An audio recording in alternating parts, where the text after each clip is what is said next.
Dolé et Mascarille, deux valets déguisés en marquis, se complimentent sur leur exploit à la guerre et abordent les deux précieuses, Magdelon et Catos, qui se piquent de compter parmi les beaux esprits de Paris. Avec Marguerite d'Amicourt, Evelyne Lermusier, Benoît Le Goz et Adrien Bézil.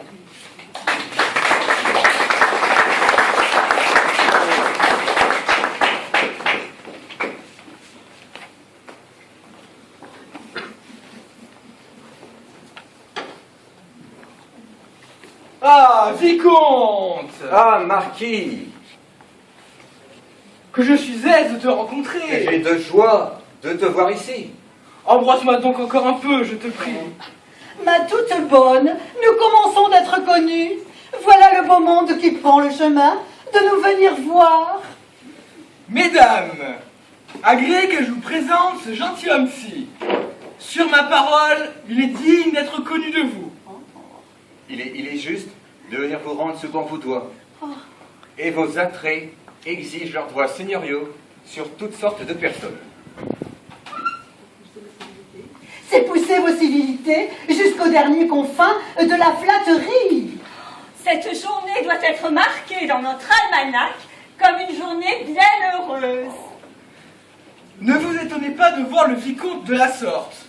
Il ne fait que sortir d'une maladie qui lui a rendu le visage pâle, comme vous le voyez.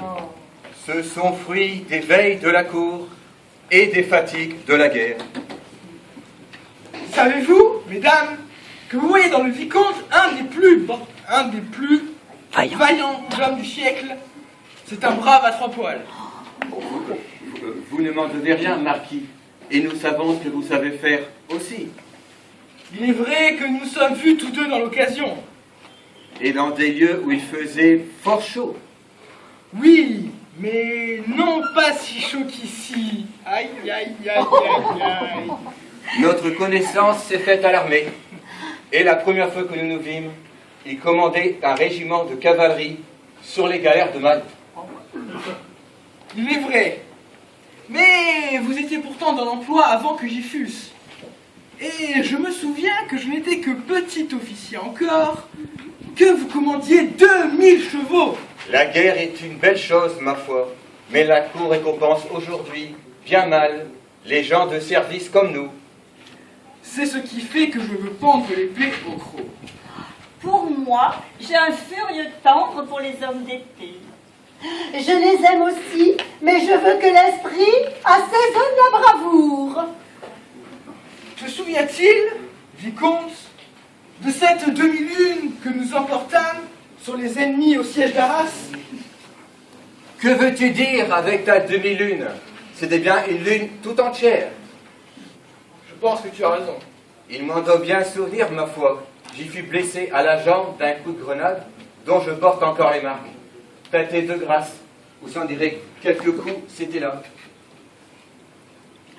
Il est vrai que la cicatrice est grande.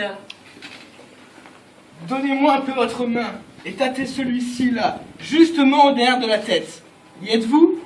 Oui, je sens quelque chose. C'est un coup de mousquet que je reçus la dernière campagne que j'ai faite. Voici un autre coup qui me perça de part en part à la bataille de Gravelines. Je vais vous montrer une furieuse plaie. Il n'est pas nécessaire, nous le croyons sans y regarder. Ce sont des marques honorables qui font voir ce qu'on est. Nous ne doutons point de ce que vous êtes. Vicomte, as-tu là ton carrosse? Pourquoi? Nous mènerions promener ces dames hors des portes et leur donnerions un cadeau. Nous ne saurions sortir aujourd'hui. Ayons donc les violons pour danser. Ma foi, c'est bien avisé. Pour cela, nous y consentons.